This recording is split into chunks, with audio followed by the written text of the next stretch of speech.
Hamim, would you like to share? Yeah, can you hear me? Yeah, so my journey of coming to US is really interesting. So my parents were on an employment visa in '96, and I was born here. But they took me back to Pakistan. That's where I have been living for the past 18 years.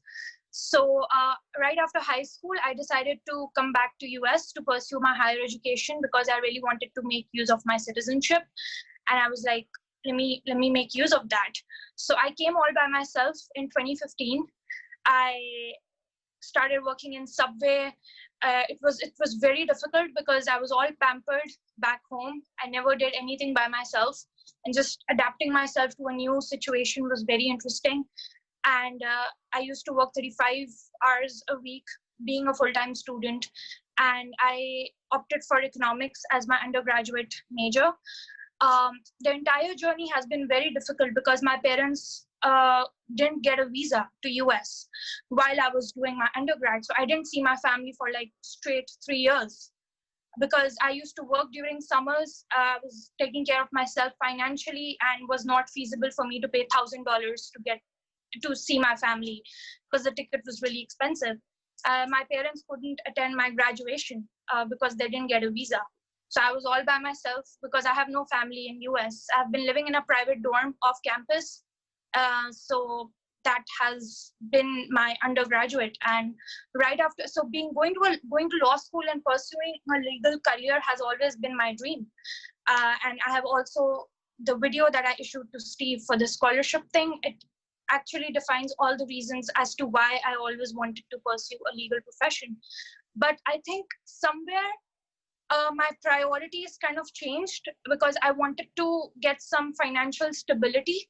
So right after graduation, I looked for a job because initially my plan was to go straight to a law school after graduation. But then I realized in my senior year that it's not possible because going from one school and then going on, like right away going to another school for 4 years, I knew that I'm going to bombard my family with a lot of financial burden, and I didn't want to do that. So I started looking for jobs, and that's what I'm doing. And this COVID happened.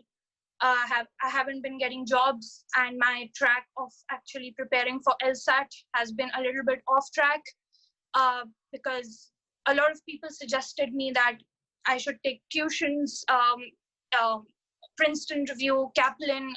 People gave me a lot of suggestions. A lot of people said, leave law school, you have an economics degree, do MBA, go for a shorter route. People have been saying all kinds of things, but I know that I should be using this time, definitely get some sort of job, but also productively prepare for LSAT. And that's why I'm here, just to look out for resources as to how I can, get back on track again and probably, hopefully pursue law school next year. And yeah, that's my story. Hamim, would you like to share? Yeah, I would just like to share that during the past few months, I have realized that at times you plan so much, but nothing goes according to your plan. And it's just, especially when you're amongst people, the people around you, what they have planned, they're doing it. So they're going to med school, they're going to law school, but you are just kind of in a stagnant position.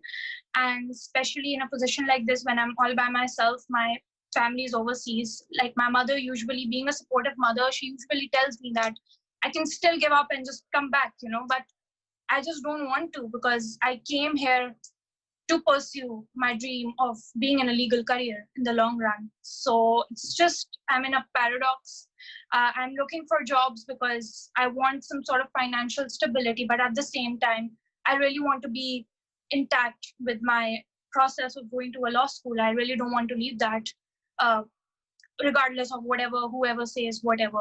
And as I mentioned earlier, people are saying a lot of things to me. They give you opinions. It's good to hear. It's good to, value people's opinions. But at the end of the day, it's very hard. And it's very important to stick to what you want to do. So it has been a pleasure to be here and listen to so many stories of people coming from different walks of life.